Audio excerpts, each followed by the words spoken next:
Lunchtime, thanks to Rudy's Barbecue. The Louie Bellina Show, I'm going to stick with It's Still Wednesday. Thank you. Presented by CC Electric. Built on faith, family, and community. That is CC Electric. Joined inside the Charles Schwab studio. Low cost, full service, local. House Charles Schwab local. Mark Sim, right here in College Station. You don't believe me? Go find them online at schwab.com/College Station. Charles Schwab and Company Incorporated, member SIPC. Joining me inside the Charles Schwab studio, Tony Catalina of the Austin American-Statesman. Tony, I believe you were at Bluebell Olson for the belt to buttocks. That was the game last night. Yeah, I was actually making a joke. I'm like, all right, whenever you get a game like this and you're like, if it's going to be a run rule game, they're usually quicker. They put up so many runs, it still lasted about 3 hours. So yeah, how can it be quicker when there's 25 runs?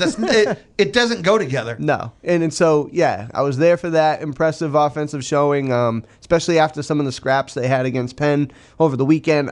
You know, you take it with a grain of salt because it's Lamar, but, you know, you go out there and you don't apologize for scoring 25 runs. So ever. No. That was a good showing by the offense there. Ever. It almost...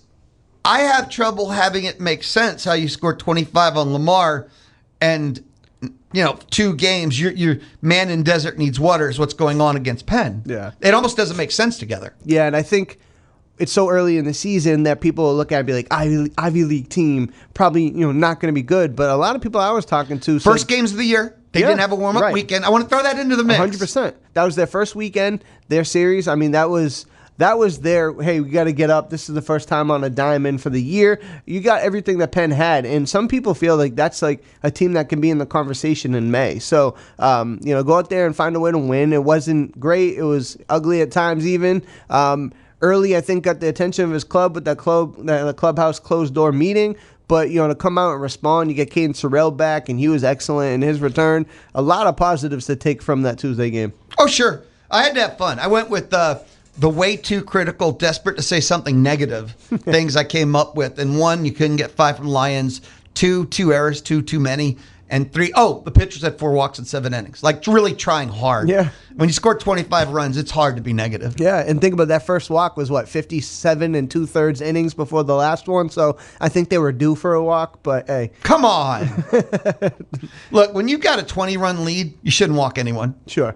Just throw it right down the pipe? Yes. Yeah. Actually, yes. If you're a pitcher, you don't have a lot of pressure in that moment. Yeah. I think some of the conversation we had, too, during it was there's obviously a 10-run run rule, but if you go up 20 at any point in time, should they just immediately stop the game? Answer again, 5. You know why? Because even in softball, they make you play 5 out of 7 in a game. So, and rain to be official is 5, right? Yeah. So yes, if you have a 20-run lead, it should be 5. Trim it down even more. I mean, what else are you going to learn from that? I guess you get some other guys in, and Blake Blender up hit a home run, so you're getting more depth playing time. But at least let the ticket holders have enough time to get nachos and a hot dog. Sure, yeah. Okay, 5 innings to sell concessions. 5 innings to make the ticket price for people that are worth it. Yeah. If you're both teams, at least 5 innings means you don't lose a practice day. Sure. Because if you're up 20 after 3, you lost a practice day. Yeah. So, hey, man, that was, like I said, this is the talking points when you go ahead and put a beat down on them. So, good for them. For me, it's hard to have a lot to effectively tell you who they are. But last year they were 6-2 at this point. This year they're 8-0. I'm comfortable enough to say it's better. Yeah.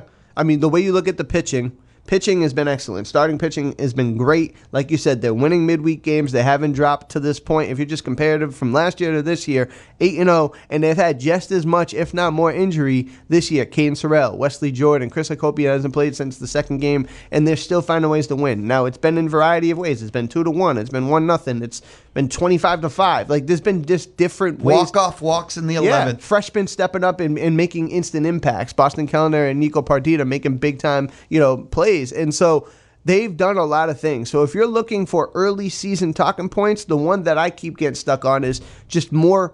It just looks cleaner. It looks better. It looks like maturation, not only from Michael Early as a head coach, but this team as a program. They just found, they're just scrappy. They're finding ways to win games. It's not always going to be pretty, but you sit there and you look at the record and you don't apologize for being 8-0, and we'll learn a lot more after this weekend in Arlington.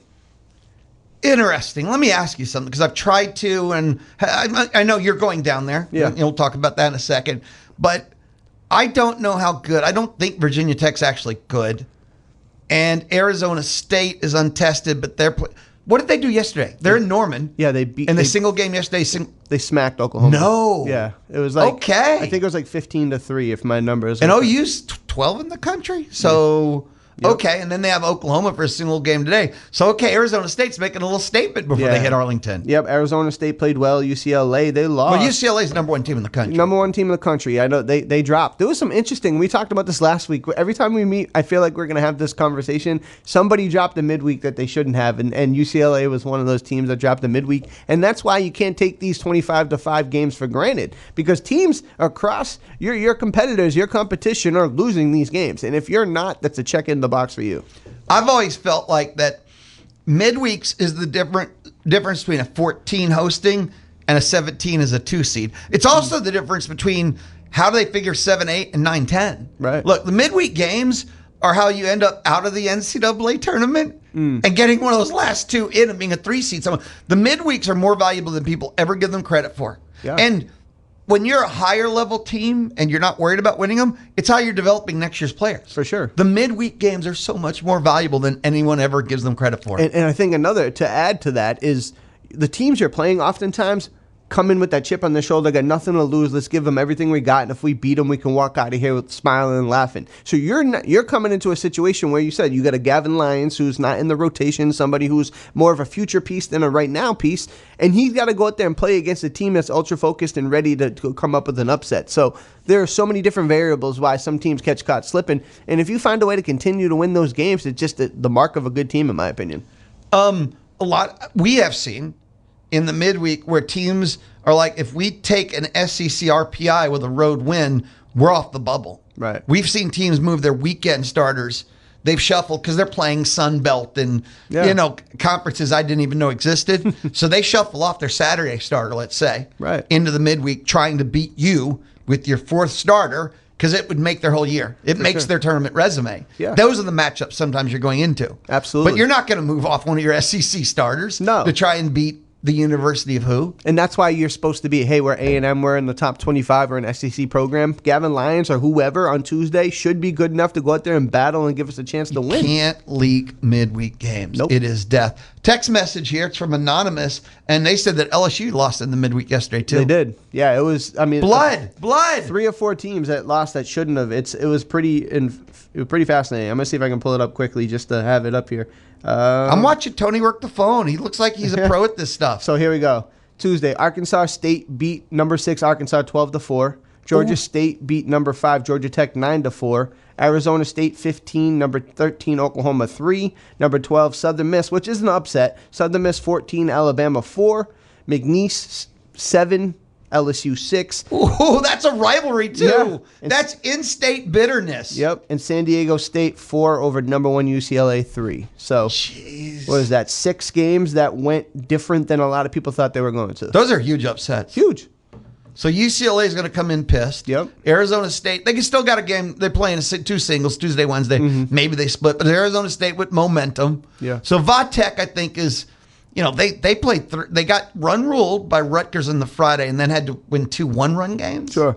We'll see. But then they're going to have an angry UCLA on a Saturday, and then they're going to have a confident Arizona State Sunday. We will learn a lot about A&M this weekend. A ton. I think even if you want to even cut it in even tighter, we're going to learn a lot about Aiden Sims, right? He is, wire to wire, through 2 starts, look like he's been the ace of the staff. And I don't mean that literally. I mean, like, his statistics and the way he's pitched has looked excellent through the first 2 games. He's going to go against the number 1 team in the country. How he comes out of there and what they look like on Sunday with that squad. Well, Weston Moss gets the number 1 team Saturday.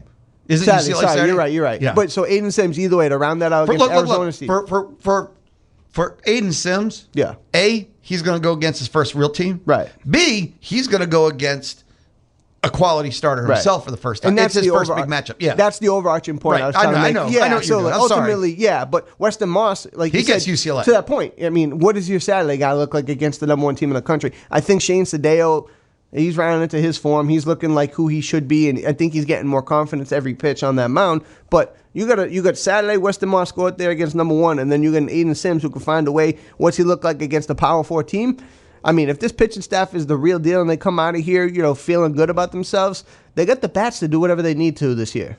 100. Well, I don't think you could say that after the Penn. They haven't. Well, they didn't have who they needed, right? So they lost 2 games without Sorrell, the entire series without Hakopian. The offense will have to survive an SEC pitching matchups. Sure. And I mean, the bottom 4 are going to have to show they can hold up because you can't just be top 3 heavy. Sure. If you take a look around the SEC, I think there's a lot of teams that have 2 to 3 kind of caliber. I don't know. A&M's top end is very heavy. They're MLB heavy, to be fair. I don't want to undersell it. Sure. But you got to be more than 3 or 4 deep. Because they can survive through that. The top end of the SEC, the guys you're going to have to survive to get wins. Yeah.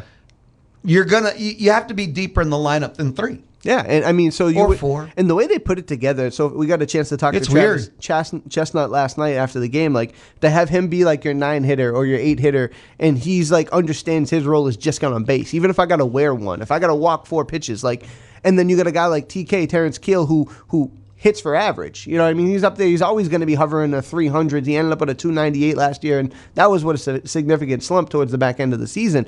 But Boston Kellner stepped up. Nico Pardita stepped up. Those are the guys that are going to be at the bottom. If you're saying the real question mark, the only person on this starting lineup right now that I have severe questions over is Bear Harrison right now.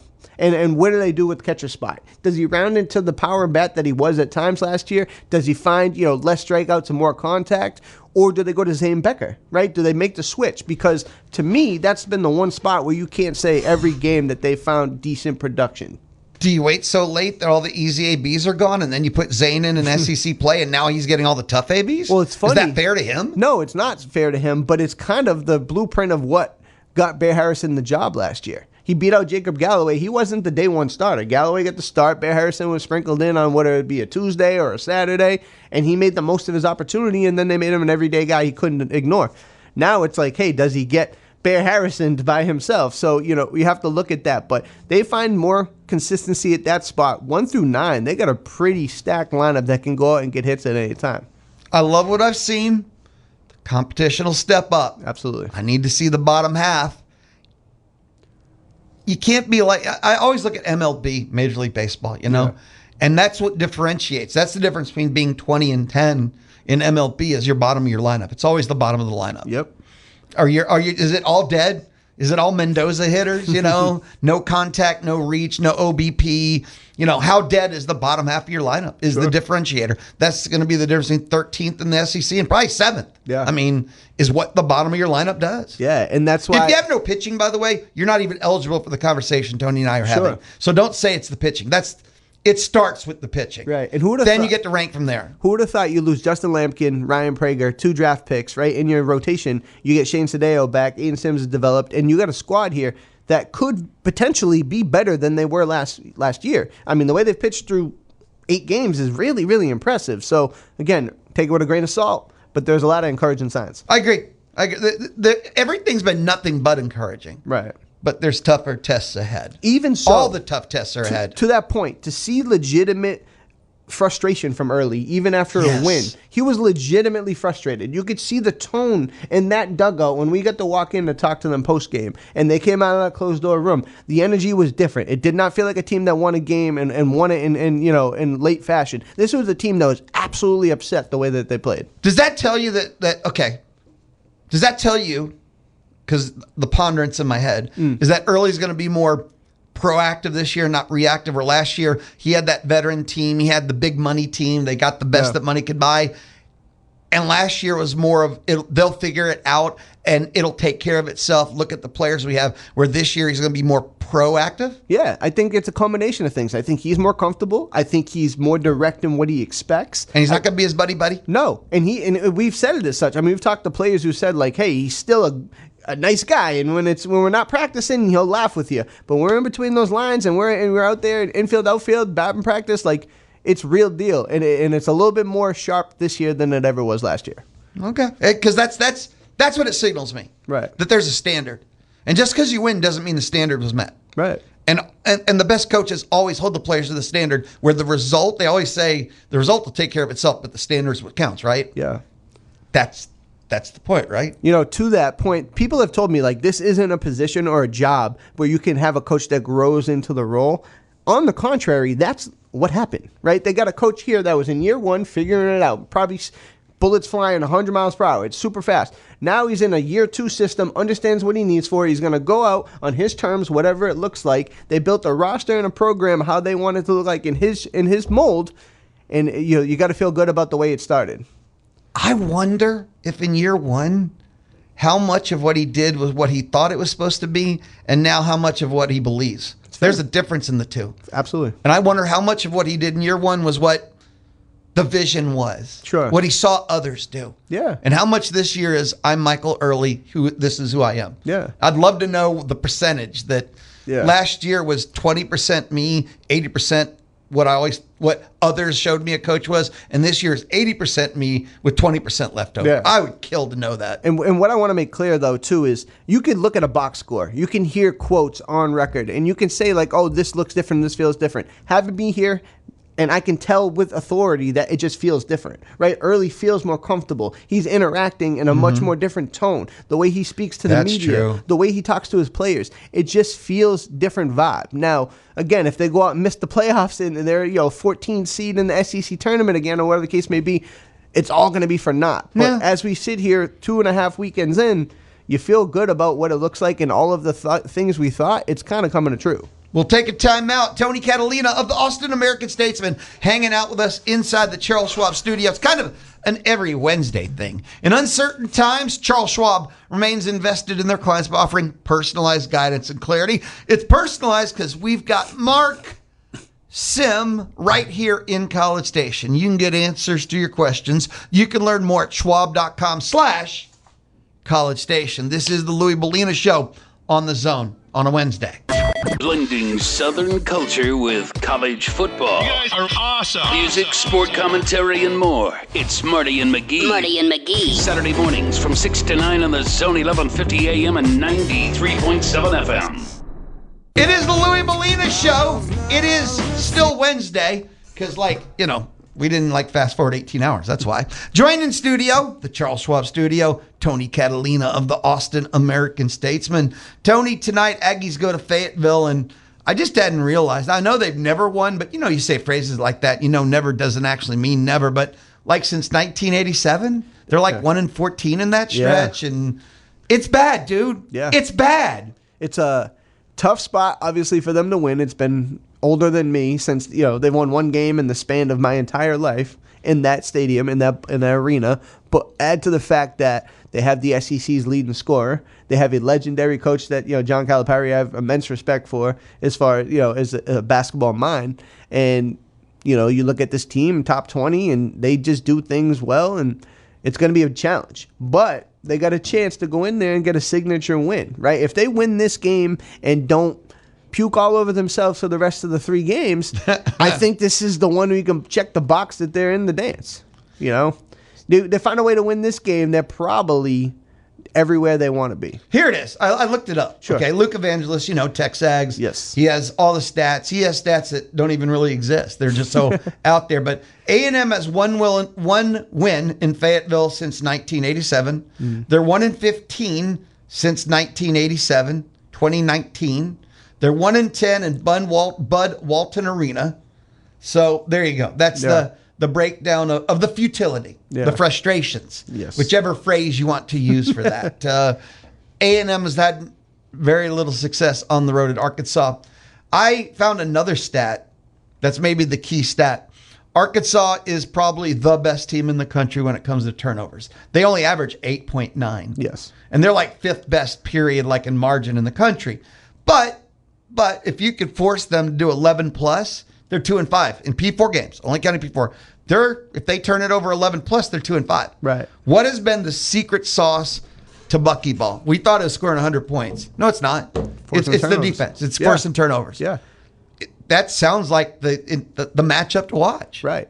and I'm going to expand on that as well because I wish you were going to expunge. I was wondering how you're going to do that. So, yes, they do that. They that end-to-end press defense, the way the A&M plays is a style that could give them fits, right? You wish it's as easy as get 11 turnovers, you're going to win the game, or whatever the case may be. They'll stop the game right there. Yeah, right there. So for me, it's simple, right? You go and you play your brand of basketball because A&M doesn't have to step out of themselves to go out there and challenge Arkansas. Another piece to that puzzle is that they're not a very good rebounding team as well. And the teams that have given A&M fits are the teams that can go and rebound both in the offense and defensive glass. They get beat up in the paint. And even though Arkansas has all that talent, they don't do those things well. So if A&M goes out there and plays the best version of themselves, I think they can surprise some people with the way they play tonight. Do you expect it, though? I picked it, to be honest with you. Picked who? I picked A&M to win the game. When? In my 3 things to know and a prediction story that came out this today. week? This morning. No. Yeah. And again, I'll come back here and I'll be like, I was absolutely wrong if they lose by double digits, and I'll own that and put egg on my face there. But I think, and I talked about it a few minutes ago, signature win. If they can go out there and find a way to win this game, nobody's picking them, right? Nobody thinks they're going to do it. History's on the side. You said all the stats. You talked about what Luke brought up.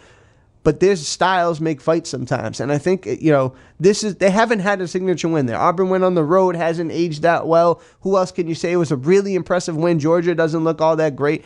Go ahead and find a way to win this game, right? Go ahead and find a way and have a signature victory in Bucky's first season. Again, the odds are against me. Not many people are going to be on that side of the fence with me, but I think it's possible. I know it's possible. I've watched Bucky ball. They can beat... Okay. I'm not even going to look at the record. Every game I've watched, I know they can beat every team they've played, take all the losses, rematch, except Florida. I think they could play Florida 100 times. They would never beat them. That's fair. Every other team. I wish they'd play Oklahoma State again. They would beat them. They would beat Oklahoma State if they played again. They had 2 threes to beat Alabama. Missouri, they just had to make layups. Right. I mean, they would beat every team on their schedule except Florida. Again, they play 100 times, or Florida go 100-0. Yeah. That's the only team that I say no. Seriously. Every other team on their schedule, I think they could beat. So, and that doesn't mean a perfect version, just the best version. Right. There's no perfect version of Bucky Ball. No. I don't care if he can get every player he ever wants. Yeah. I think Bucky Ball has anarchy built into it by nature. Yeah. And that means anarchy will never have perfection. So, and I like a style actually that has a lack of perfection almost accounted for. I think that's beautiful. Yeah. I think that's a great formula to win. For sure. And so, like you said, it's not going to be perfect, but what does the best version look like? It looks like Rashawn Agee potentially getting another, double-double. If he gets his 12th double-double. He gets a triple-double? Yeah, imagine. Beers on me. He messes around, gets a triple-double. But, no, so if he gets a double-double. What do you like, Ice Cube? You got Rylan Griffin, and he can. You remember what he did in the second half against Texas. If he catches lighter fluid, he's a difference maker. Marcus Hill has been healthy, and since being healthy, he's looked arguably like one of the best players on the team. Then the key factor to me is Ruben Dominguez looking like himself, right? Early season Ruben was shooting the lights out. Now he's a little bit weathered. It's a little bit, attrition happens. You got to play both ends of the floor. Can you get 2, 3, maybe 4 threes from him? And that changes the math. Now, again, we're talking about a lot of things that got to go right in a building against a team that you haven't really done too well against. Got to find a way to go ahead and do that. I think it's possible. It is asking a lot, but hey, I mean, it ain't going to get any easier in March.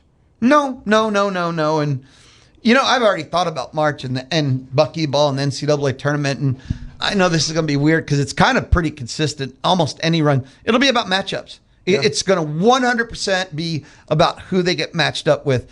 They might go to the Elite Eight. They might lose their first game. I think every single option will be in play based upon who they get matched up with. If you make them have to go against a team with 3 guys that are legit 6'10", they'll lose in the first round. I don't care what conference they're from. Yeah. They'll lose to the height and length teams. But if you let them play, we'll call it even matchups on the height and weight, they can go to the Elite Eight. I couldn't agree more. Right? Like it's Bucky's been clear about it. Like, hey, we're a matchup style. Hey, we're a tournament team. We get in the tournament, we can really, less time to prepare for them. Go ahead and attack with their style. Present a challenge that somebody has not prepared for. I hadn't seen much this year. They could beat anybody. But you talk about some of the height, you talk about some of the things. It really is going to be dependent on what bracket, what side of it, what seed. All of that's going to be a major factor. And I think it is for a lot of teams. You can't pressure the height and length. They destroy their press by just throwing over them. It's simple stuff like that just... And obviously the rebounding, O and D, but it's so much more than that with the height and length. They just throw over your press, and you can't guard that. No, it's simple. It really is. Like, that's the number one thing. And I think when you look at a Bucky McMillan team moving forward, 2, 3, 4 years from now, it's going to have more height than it has now. So you're looking at the smallest team you'll probably ever see this team put out there. Sure. Look, he thought Federico could be his height, then it just hasn't worked out. I mean, things like that. And, M'Baku is supposed to be healthy, right? And who knows what this team looks like if Rashawn AG is a 4 instead of a 5. And M'Baku's supposed to be your athletic freak. Right. Who can shoot? Your NBA guy. Yeah. Defense, yeah. He's supposed to destroy lottery. the other team's defense. Yeah, he was, a fringe lottery guy coming into the year. Obviously, that's changed a lot with the injury, and, who knows what next year looks like. Maybe he's in the plans. But, this team coming into it was like, hey, this could look like this, and it already looks different from what it was supposed to look like from there. And that was, for them to be where they're at now, despite some of the things they've had to battle, it is overall impressive. Dude, I have said this. People are probably tired of me saying, they're probably just tired of me, but tired of me saying this. But I thought if he got this team into the NCAA tournaments, one of the greatest coaching jobs I've ever seen at A&M, any sport. Yeah. But then you take out M'Baku. See, I didn't say if you take out M'Baku. Yeah. No. I can give him M'Baku, still say taking that team, but no, take out your best player, your NBA player. Mm-hmm. I don't know if people see that. I don't know if he'll ever get credit for it. Yeah, I mean, it's you can't do it. You can't come in when like 93 of the top 100 portal guys are committed. You're late in the process, and your prior coach scorched earth the whole program. Yeah. Oh, hey, come on down, and then take them to the NCAA tournament. Yeah, it's this. I believe it was December 29th when the injury Mackenzie Baku kind of leaked out publicly. The conversations in Reed Arena leading up to that basketball game and say, hey, ahead of SEC play, where do you see this team? And people that we talk to, and that all of us in this whole Aggieland ecosystem trust, a lot of people saying 4, 5, maybe 6 wins. Like, what's this team look like? They got to get lucky. If they go ahead and beat LSU, maybe they'll get 5, maybe they'll get 6. I know that it shifts and people's expectations change. I think they've exceeded everybody's thoughts in the first season, honestly. SEC preseason picked them 13th out of 16. Yeah. So it's, only way was up, right? And that's about 5. Is that about 6 wins? Would 13th be 6 wins even? Yeah. What were they?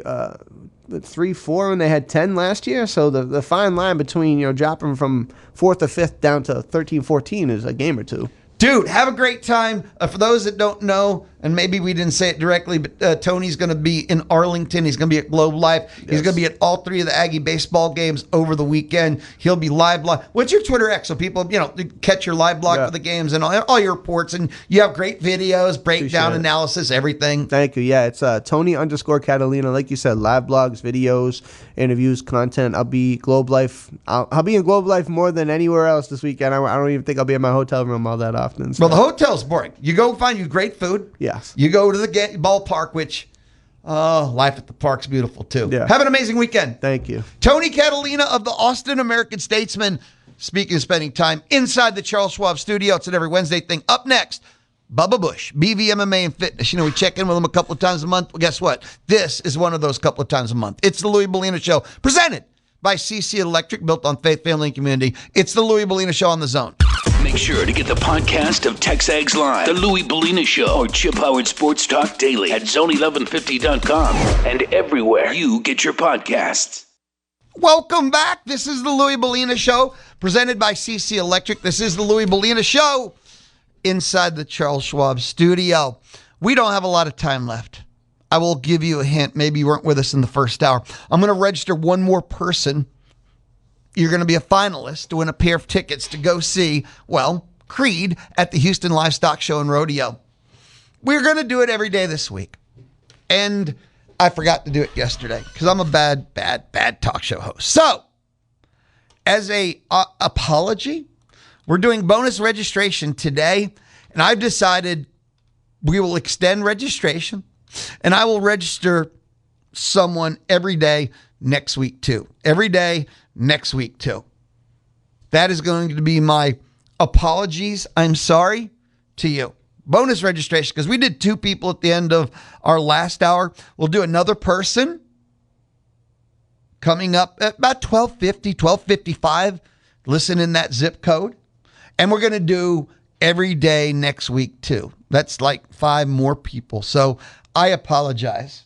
Grocholski Sausage Company with two locations, South Main Street in Bremond, South Main Street in Calvert. Check them out.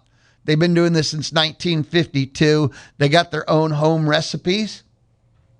Big fan. Not going to lie to you. Big fan of Grocholski Sausage Company. We go now to the Deep Orland Services hotline. We get to check in. Good friend of mine, good friend of yours, talking about Bubba Bush of BVMMA and Fitness. Bubba, what's up in your world, brother?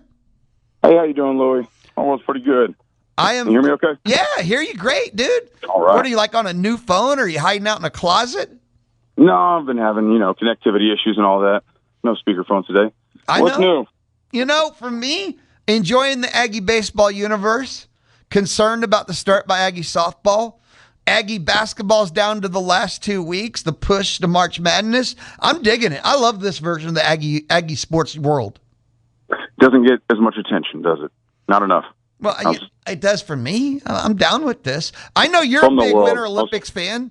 You love your curling. You love skiing and shooting things. I mean, you must be sad the Olympics are over.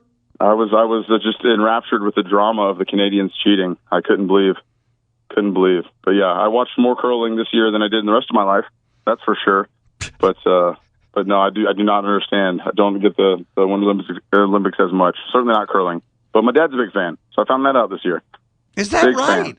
Yeah. Also a big Aggie softball fan. So I didn't know that, but it's good. I've drawn attention. My cousins, my nephews, and sister came down from New Hampshire, and I was telling them all about Aggie sports and how football gets all the money, but our equestrian team, our fish drill team, our women's soccer team, our women's softball team, our track team—they're all like national champions. Volleyball team this year. I was like, we got all these national champions and just incredible programs, and that football gets all the money and all the attention. Yeah, well, remember, football makes all the money, so that's kind of... It also makes all the money. I know, it is fair. I'm not complaining, and guess what? I love football, and I watch football 10 times as much as the other sports, so I know you're in it and on it. It's a great time, but yeah, I'm guilty, all right? I'm guilty. Watch 10 times as much Aggie football as I do any other Aggie sport.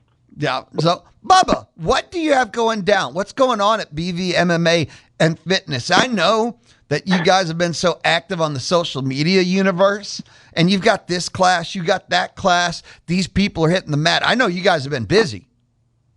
I'm having fun with the socials, Louie, but we had our women's self-defense seminar last Saturday. This Saturday, we did our blood drive.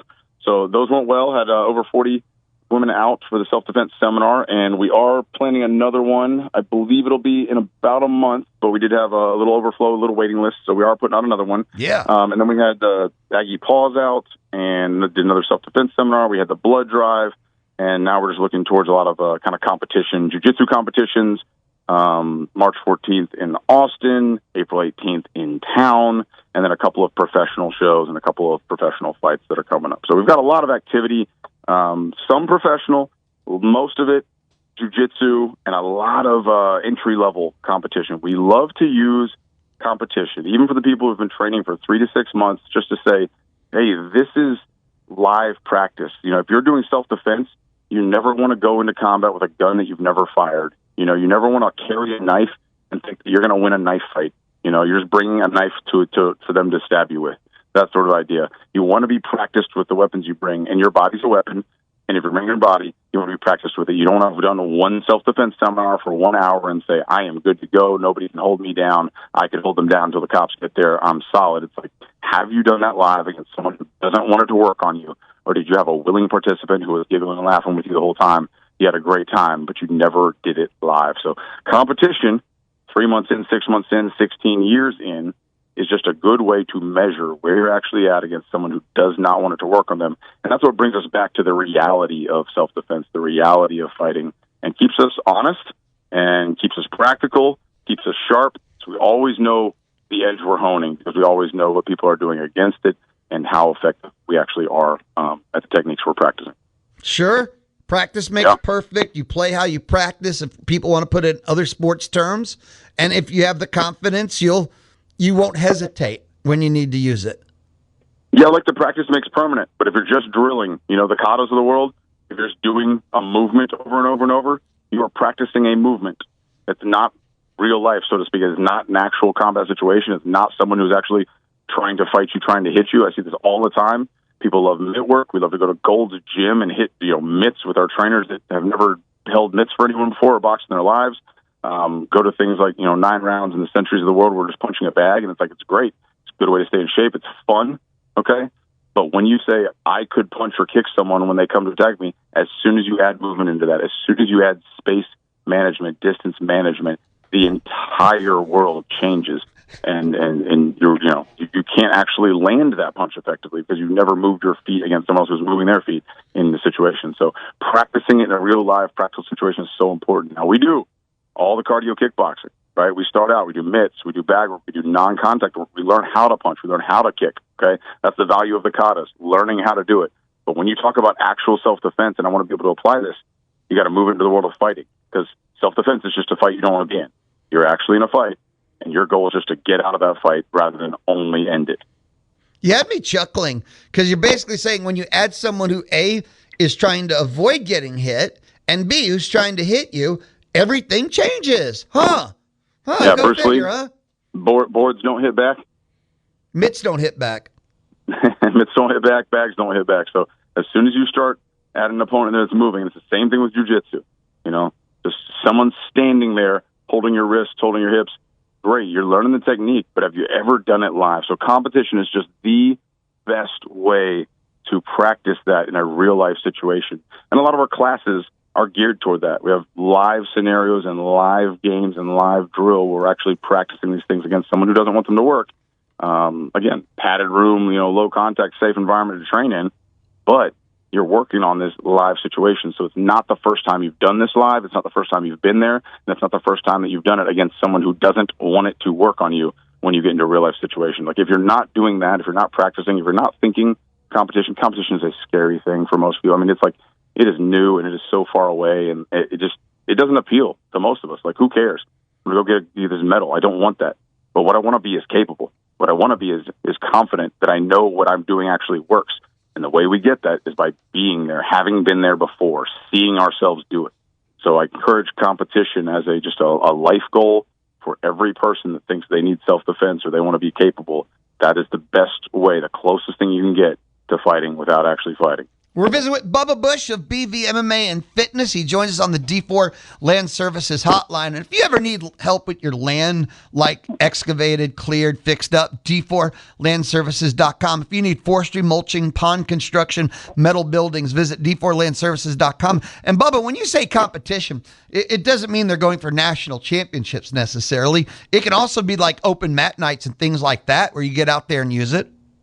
It's not prize fighting. No, we do that in our classes, in our fundamental classes. Maybe not our intro classes in our 101 as much, but in our fundamental classes, in our advanced classes, we do live competition in that you're both trying to win constantly. You're both trying to accomplish a task or a goal, and you're trying to finish these moves on each other. Yes, that does help. But competition does specifically mean a place where we go, hey, we both came here rested and ready. There's no excuses. Let's see if this works live. So in-house competition is where we start our people. We have one on April 18th.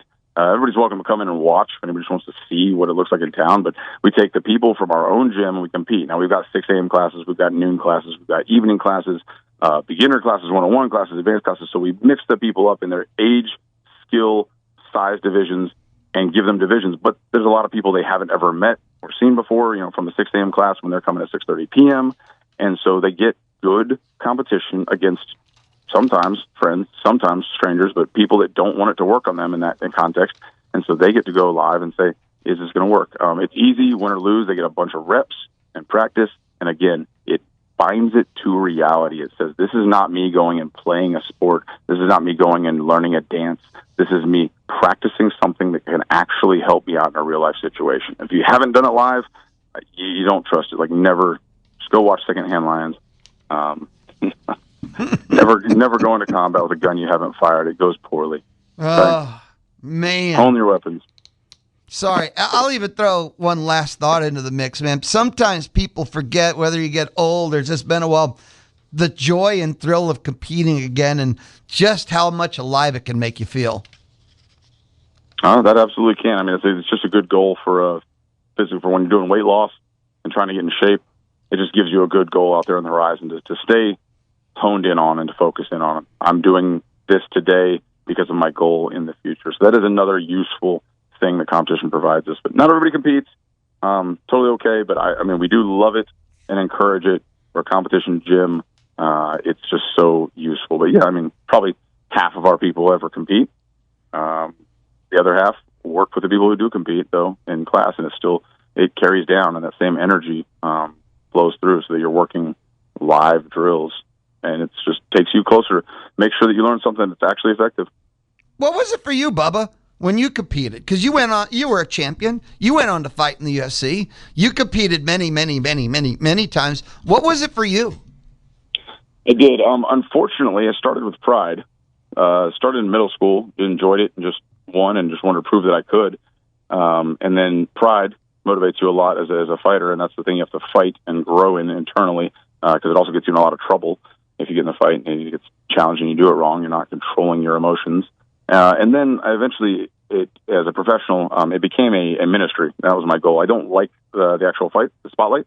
I enjoyed being in there and being free in the cage, but I didn't actually enjoy all the build-up and then the walkout and the actual ramifications. So I didn't want to be beating people up for fun.